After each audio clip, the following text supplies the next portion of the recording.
नमस्कार, मैं मोहित यादव राधे स्वागत करता हूं आप सभी का आपके अपने YouTube चैनल RR स्टडी में।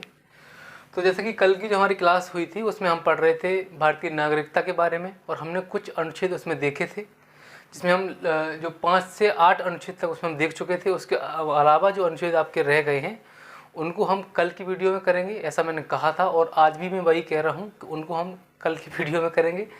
तो आज हम क्या पढ़ेंगे, तो आज हम पढ़ने वाले हैं, क्योंकि कल जब हम क्लास कर रहे थे कुछ ऐसे शब्द आए थे, जैसे कि एक शब्द था आपका एनआरआई क्या है उसके बारे में हम थोड़ा सा जान लेंगे। उसके बाद 2 शब्द आए थे आपके ओसीआई और पीआईओ, तो इन तीनों के बारे में आज हम जानकारी लेने वाले हैं। सबसे पहले हम एक जो शब्द आया था एनआरआई, तो एनआरआई है क्या उसके बारे में हम जान लेंगे, ठीक है। तो यहाँ लिखेंगे एनआरआई। देखिए एनआरआई जिसकी फुल फॉर्म होती है नॉन रेसिडेंट ऑफ इंडिया, यानी हम कह सकते हैं वो व्यक्ति जिसके पास भारत की नागरिकता है लेकिन वो भारत में नहीं रह रहा है। जब भारत में नहीं रह रहा है तो कहाँ रह रहा है, ठीक है। तो यहाँ हम इसमें लिखेंगे भारतीय नागरिकता वाला व्यक्ति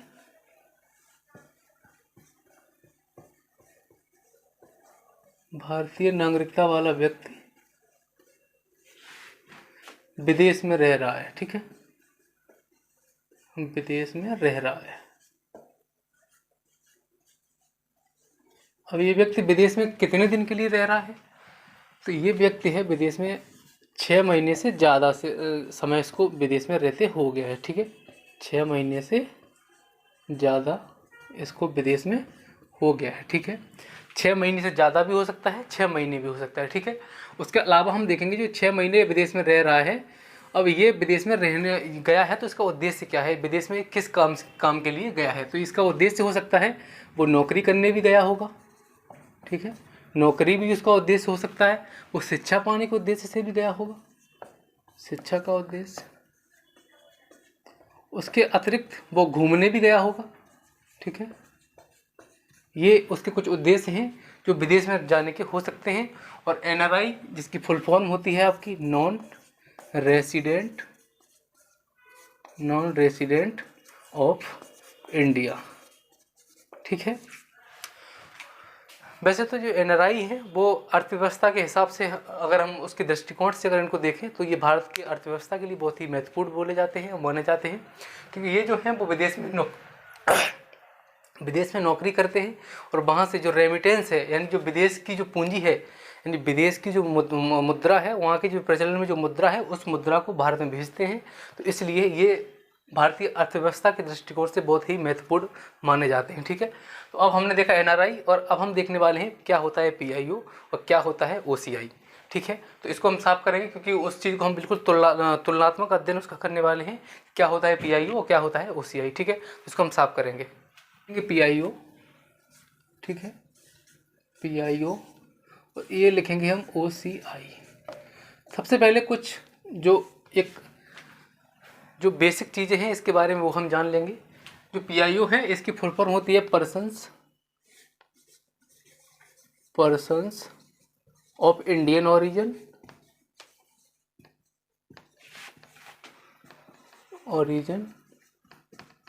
उसके अतिरिक्त जो ओसीआई है इसकी फुल फॉर्म होती है ओवरसीज सिटीजन्स ऑफ इंडिया। ये इनकी फुल फॉर्म होती है। अब जो पीआईओ है इसकी शुरुआत कब से हुई है, तो वो हुई है आपकी 2002 से। कब से शुरुआत इसकी हुई है, 2002 से। और साथ ही जो ओसीआई है इसकी शुरुआत आपकी होती है 2005 से। और एक समिति होती है, वो होती है आपकी लक्ष्मीमल सिंघवी समिति। कौन सी होती है, लक्ष्मीमल सिंघवी समिति, ठीक है। तो हमें इसको लिखेंगे लक्ष्मीमल सिंघवी समिति। इसी समिति के सिफारिश पर 2005 में लाया जाता है ओसीआई को। और अब हम देखेंगे क्या अंतर है इन दोनों में, पीआईओ और ओसीआई में क्या अंतर है, इनका क्या कार्य है, इनकी कितनी वैधता है। इन सारी चीज़ों को हम एक चार्ट बना के, एक चार्ट के फॉर्म में देखने वाले हैं। तो आप लोग हम इसको ज़रा साफ करेंगे क्योंकि इतने सी जगह में इसको आ पाना थोड़ा सा असंभव रहेगा, क्योंकि अगर एक ही बार में सारी चीज़ें हम लिख देंगे तो वो बेहतर रहेगा, ठीक है। ठीक है। एक तरफ हम लिखेंगे PIO,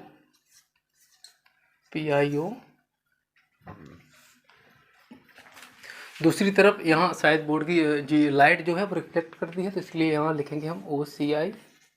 ठीक है। देखिए कोशिश तो यही रहेगी हमारी कि जो लाइट रिफ्लेक्ट करती है वहाँ मैं कोई शब्द ना लिखूँ।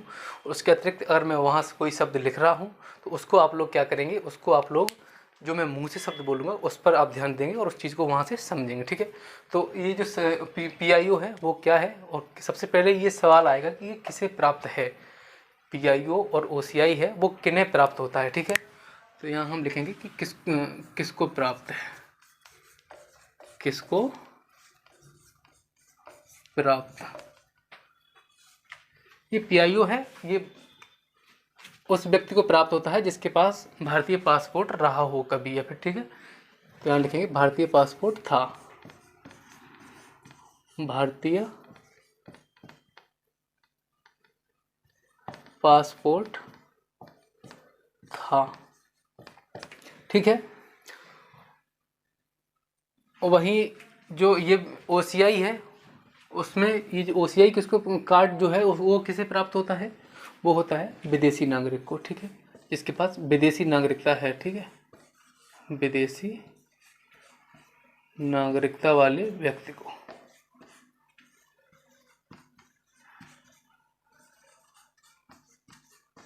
तो एक बार मैं फिर से आपको ये चीज़ क्लियर कर देना चाहता हूँ कि OCI है वो सभी देशों के व्यक्तियों को नहीं दिया जाता है। उसमें सिर्फ और सिर्फ जो मित्र राष्ट्र हैं, जो मित्र देश हैं, उनको ही शामिल किया जाता है। हम देखें ये भी इसी क्रम में हम देखने वाले हैं कि कौन से ऐसे 2 देश हैं, जो आपका पाकिस्तान है, बांग्लादेश है, ऐसे 2 देश हैं जिसको ये OCI कार्ड नहीं दिया जा सकता है। ठीक है। वहीं यहाँ भी है कुछ ऐसे 6 देश हैं, उनके नाम भी हम यहाँ देखेंगे कि जिनको PIO कार्ड नहीं दिया जाता है। ठीक है। तो ये हमारा हो जाएगा पहला पॉइंट। हमारा जो दूसरा पॉइंट है वो ये हो जाएगा कि ये जो है किसको प्राप्त है, उसी क्रम में ये आपका दूसरा पॉइंट हो जाएगा, ये भारतीय मूल का व्यक्ति जो होगा। ठीक है। भारतीय मूल का व्यक्ति।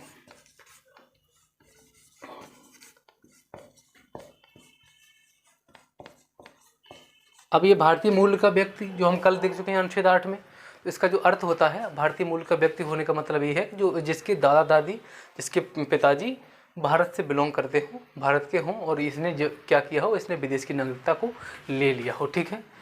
तो यहाँ भी ये सेम हो जाएगा, ये भी भारतीय मूल का व्यक्ति होना चाहिए, भारतीय मूल का व्यक्ति। उसी क्रम में अब जो PIO है इसमें सभी देश शामिल हैं, सभी देश शामिल,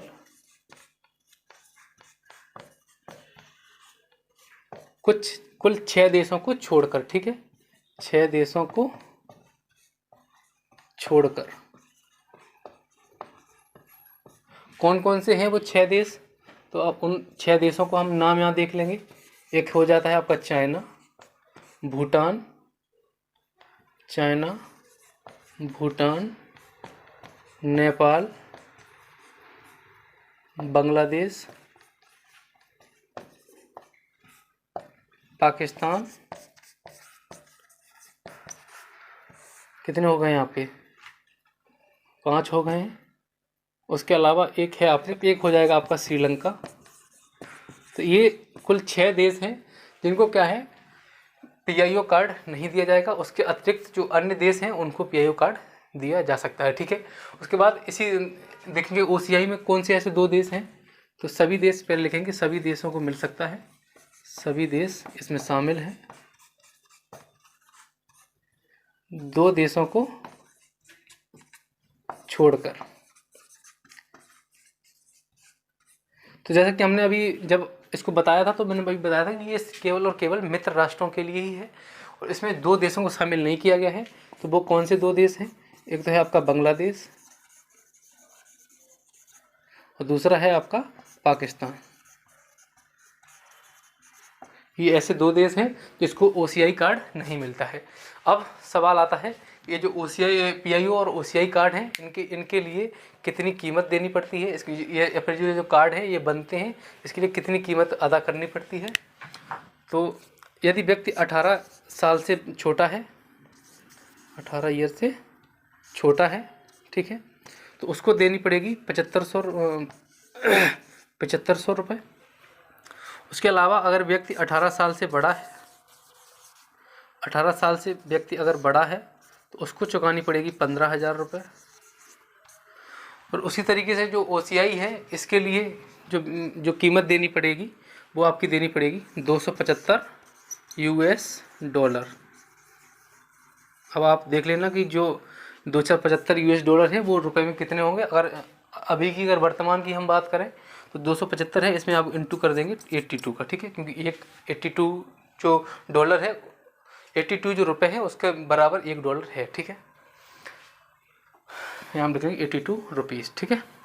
तो यहाँ तक हमने देखा। अब कुछ इसको थोड़ा साफ करेंगे, उसके बाद हम यहाँ बना देंगे इस चीज़ को भी।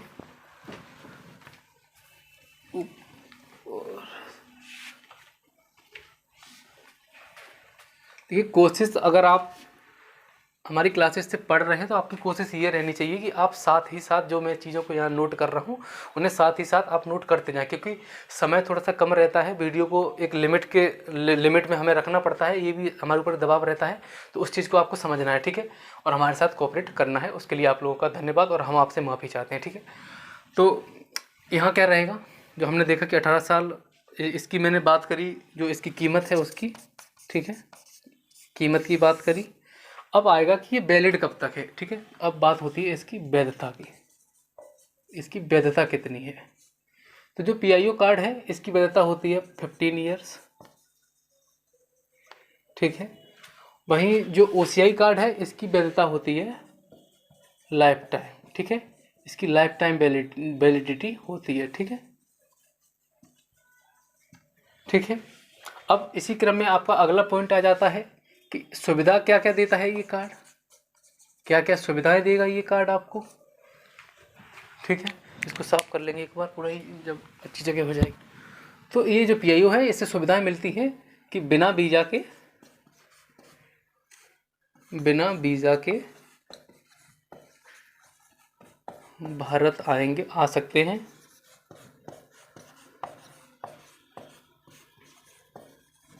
तथा 180 दिन जो इसकी वैल्यू रखी गई है, 180 दिन मैक्सिमम भारत में निवास कर सकते हैं, ठीक है। 180 दिन भारत में निवास कर सकते हैं, बिना वीज़ा के भारत में आएंगे और 180 दिन तक भारत में निवास कर सकते हैं, ठीक है। वहीं अगर हम बात OCI कार्ड धारकों की करें तो ये भारत में बिना वीज़ा के आएंगे, बिना वीज़ा के आने की इनके पास अनुमति है,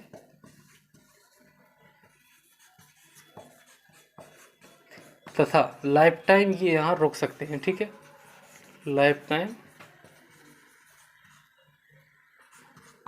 रुक सकते हैं, ठीक है।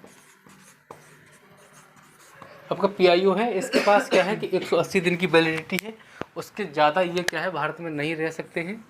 वहीं जो OCI कार्ड धारक हैं वो भारत में आकर लाइफ टाइम निवास कर सकते हैं। अब यहाँ एक शब्द आया है वीज़ा, तो ये वीज़ा होता क्या है ये जानना आप लोगों के लिए बहुत ज़रूरी है। अगर आप जानते हैं तो अच्छी बात है, और नहीं जानते हैं तो ये चीज़ थोड़ा सा जान लेंगे। तो क्या होता है वीज़ा, देखिए शब्द वीज़ा भी एक आता है और एक पासपोर्ट भी आता है। तो ये दोनों ही शब्द क्या है इनके बारे में थोड़ा सा हम जान लेंगे।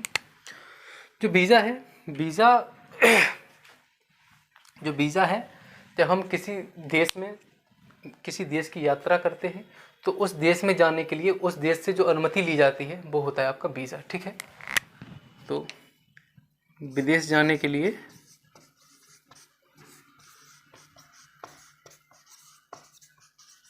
जो हमारा गंतव्य देश है, यानी हम जहाँ जा रहे हैं उस देश से परमिशन लेनी पड़ेगी इसमें, ठीक है। वीज़ा विदेश जाने के लिए उस देश की अनुमति, ठीक है।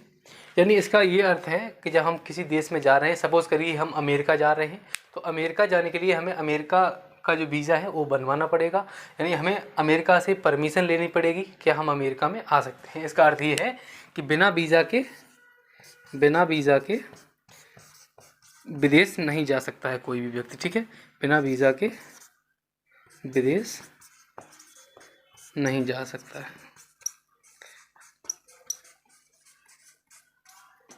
अब इसका एक अपवाद भी है। अपवाद यानी हम कहें कि ऐसे 11 से 12 ऐसे देश भी हैं जो क्या करते हैं, बिना वीज़ा के जो इंडियन है उसको अनुमति देते हैं अपने देश में इंटर करने की। जैसे हमने यहाँ लिखा है कि बिना वीज़ा के विदेश नहीं जा सकता है। इसका एक अपवाद यही है कि 11 से 12 ऐसे देश हैं जो क्या करते हैं, विदेश में अपने जो भारतीय हैं उनको आने की अनुमति देते हैं। ठीक है, तो हम यहाँ लिख लेंगे अपवाद।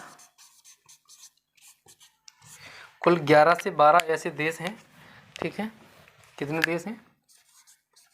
11 से 12 देश, ठीक है, जो बिना वीज़ा की अनुमति देते हैं।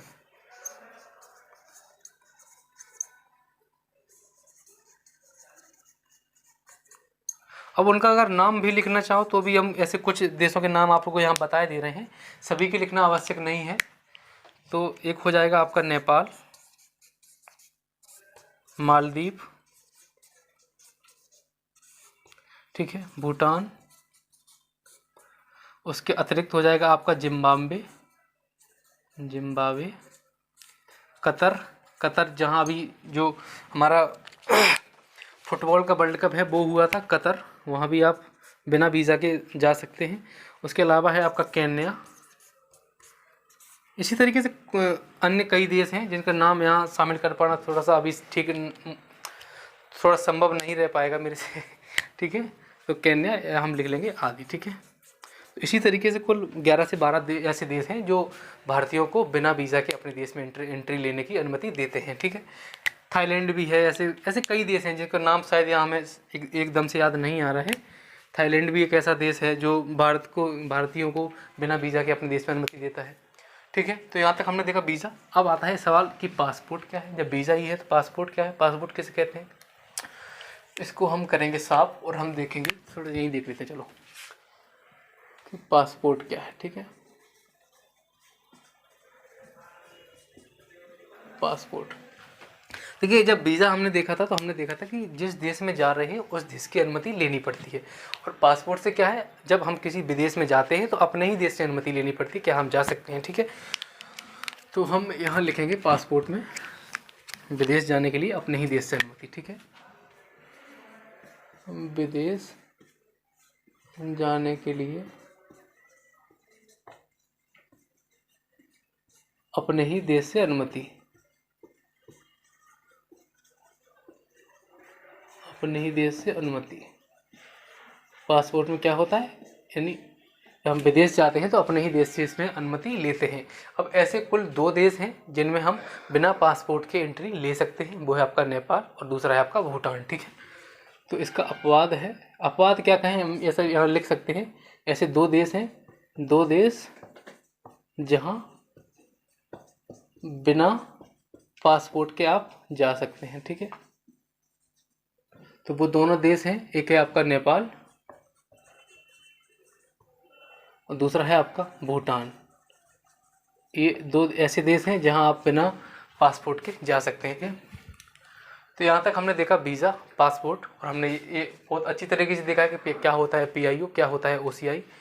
तो यहाँ तक आज हम क्लास को जो है यहीं ख़त्म करेंगे और कल जो हमारी क्लास होगी उसमें हम जो हमने कल की क्लास में बोला था कि अनुच्छेद 9 से आगे बढ़ाएंगे तो वो बढ़ाएंगे। देखिए, कोई मतलब नहीं है अगर हम आपको इसी तरीके से आएँ और आपको हम चाहते तो नागरिकता एक क्लास में केवल 40 मिनट की वीडियो में ख़त्म कर सकते थे, लेकिन क्या फ़ायदा है जब आप ऐसी मामूली चीज़ों को नहीं जानते, आप लोगों को नहीं पता है कि वीज़ा क्या होता है, क्या पता होता है पासपोर्ट, और क्या OCI है, क्या जो आपका PIO है।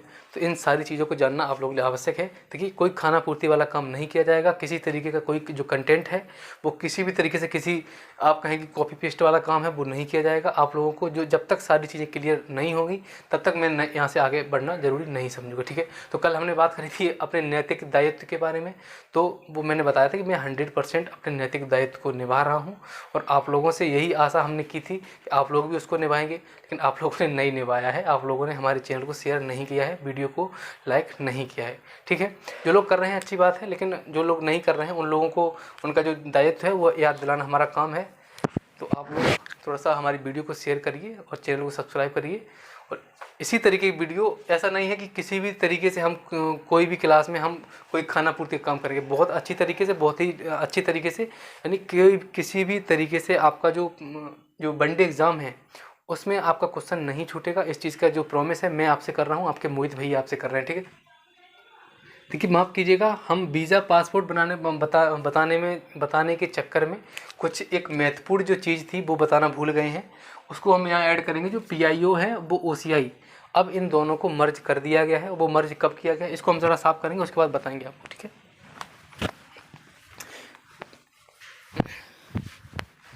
ये क्या हुआ है कि जब हम आप लोगों को वीज़ा और पासपोर्ट की जानकारी दे रहे थे तो इसी क्रम में हम इस चीज़ को थोड़ा छोड़ के आगे बढ़ गए थे, तो उसके लिए आपसे माफ़ी चाहेंगे। तो यहाँ हम देखेंगे कि अब वर्तमान में क्या है, जो PIO है तथा OCI,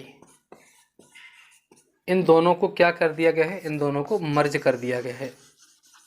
यानी जो PIO है उसका विलय हो गया है OCI में। और ये किस तारीख को हुआ है, ये हुआ है आपका 9 जनवरी 2015 को। 9 जनवरी 2015 यानी इसी दिन को हम किस रूप में मनाते हैं, प्रवासी दिवस के रूप में मनाते हैं, ठीक है। इसको हम प्रवासी दिवस के रूप में मनाते हैं।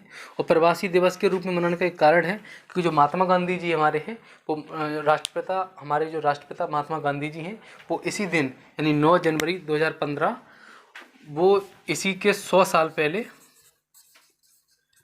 100 वर्ष पहले अफ्रीका से वापस आए थे, ठीक है।